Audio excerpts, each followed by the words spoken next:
Como blindar o nosso inconsciente e abrir o caminho para nossa prosperidade psíquica, primeiro, para depois essa prosperidade ressoar em outros campos da vida. A vida psíquica ela é um palco onde as forças inconscientes operam silenciosamente, moldando os nossos desejos e as nossas ações, e até mesmo os nossos fracassos. Muitas vezes nos vemos imersos em padrões de autossabotagem e repetições que parecem nos aprisionar em ciclos de negatividade. Mas existe sim um caminho onde a gente pode lidar com esse espaço interno que é muito fértil para a nossa prosperidade. E esse caminho é sim achar a chave do nosso inconsciente. Segundo Lacan, o inconsciente é estruturado como uma linguagem. Isso significa que se tomamos posse, ou se alguém toma posse das palavras que nos definem, ou a gente vai ser um sujeito livre porque nós tomamos posse dessas palavras, ou seremos fadados ao discurso do outro. Aquele discurso que às vezes pode estar impregnado de traumas, de expectativas alheias e de crenças que nos limitam. Segundo Ferenczi, ele coloca aqui que o trauma psíquico e crenças limitantes, essa fala que já está bem dominada na internet, o que te limita são as crenças limitantes, são esses espaços onde a gente precisa entender e elaborar. Assim, a negatividade ela pode ser cristalizada e ela pode não ser simbolizada, então ela fica ali esperando um lastro, às vezes invisível, que impede da gente avançar. Como se proteger dessa negatividade inconsciente? A resposta está em saber desfazer das ilusões e principalmente as ilusões motivacionais superficiais, mas sim fazer todo um trabalho de uma profundidade analítica através da escuta com um bom psicanalista, é óbvio.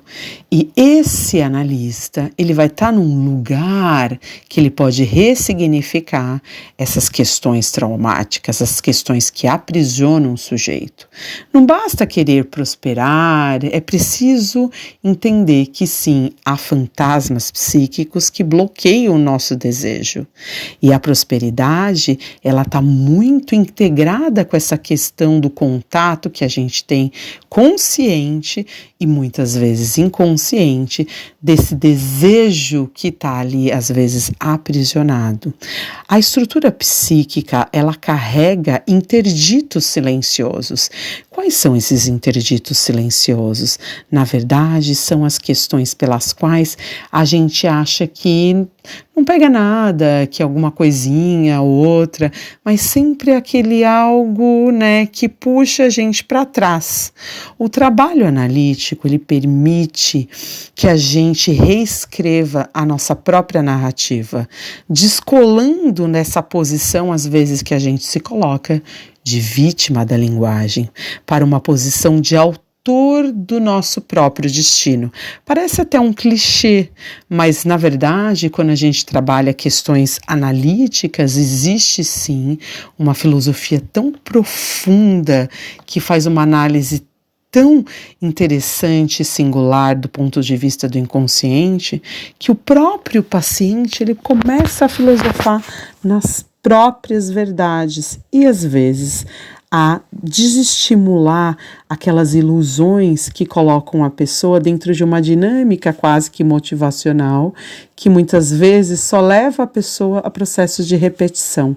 Sabe quando a gente às vezes se fixa em algo achando que, não pode ser, foi aquilo que a outra pessoa fez para mim, ou algo que tá assim, às vezes a gente bota a culpa no outro, em muitas das situações, quando a gente está passando por alguma questão traumática, a tendência é sempre a gente deslocar para o lado de fora, ou achar que é o lado de fora que está fazendo com que a gente passe por alguma questão. E na verdade o trabalho psicanalítico, ele permite que a gente se coloque num lugar um pouco mais de elaboração da nossa própria posição, né? Quando a gente entende que essa posição de vítima da linguagem, ela tem ali um gozo secundário. E esse gozo secundário é o que a gente trata na análise para que a gente possa abrir nosso próprio destino. A questão que a gente tem que enfrentar ao assumir, né, o comando da nossa vida é saber que sim, existe uma dinâmica profunda, e essa dinâmica profunda ela precisa ser analisada do ponto de vista de um trabalho psicanalítico. Por quê? Porque para a gente poder blindar esse inconsciente e abrir esse caminho para a prosperidade, é necessário que a gente entenda que sim, existem estruturações dessa linguagem, do desejo reprimido, dos traumas que estão escritos na carne da nossa existência. E aqui a questão mais interessante é que a gente consegue ter um tato analítico com essa plasticidade que pode ser elaborada do ponto de vista psíquico para que a gente permita uma ressignificação, às vezes, de um trauma para curar feridas que estão ali no psiquismo, sendo, cutucadas ou mesmo expostas, abertas por uma longa data. E como blindar esse inconsciente contra as influências negativas, as negatividades, para que ao mesmo tempo a gente possa prosperar e sair às vezes de um equívoco estrutural, quando a gente pensa na questão de como que abrir a porta para o mundo real e criar, na verdade, uma potência que ressignifique as nossas angústias. A ilusão que às vezes que a gente tem, né, de que a questão está do lado de fora, ou mesmo que a questão está na negatividade do outro, ou que a questão está às vezes na nossa fragilidade, ou mesmo que alguém atravessa nosso destino e faz com que o nosso destino mude nosso padrão de crescimento. É nesse ponto que entra o papel do analista. Um bom analista, ele não apenas escuta, mas ensina o sujeito a se escutar. Aqui é a grande questão, a grande pegada da psicanálise.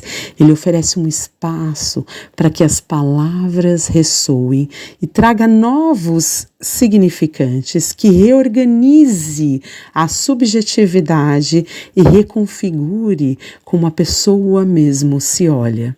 Quando a gente pensa no processo de reconstrução desse sujeito, a gente vai para esse resgate analítico, onde a própria voz do sujeito, depois de um certo tempo, começa a criar nele um desejo dentro dele mesmo de um processo de transformação.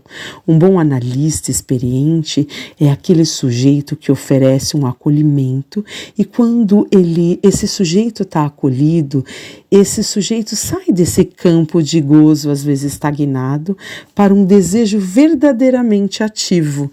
Esse desejo verdadeiramente ativo é algo que faz com que o sujeito não fique só naquele processo motivacional, faz com que aquele sujeito crie uma força motriz psíquica que dá para ele uma sensação material de uma capacidade de sustentar o próprio desejo, através do que? De entender o nosso fantasma, o que torna a posse da nossa existência e faz com que a gente não veja as possibilidades que às vezes estão no nosso caminho, porque às vezes somos dominados por uma negatividade ou mesmo por esses padrões de fixação do trauma. A psicanálise, ela permite que o sujeito ele torne-se senhor do seu destino, abandonando posições de vítima para assumir a sua própria singularidade. E é por isso que é essencial que um analista ele tenha aquele tino de sensibilidade que permita que o manejo clínico seja nesse lugar, né, do sujeito do suposto saber, para que o quadro clínico desse paciente, na verdade, se transforme em algo que vai virar uma obra de arte, uma verdadeira arte analítica. E é isso que eu tenho para você.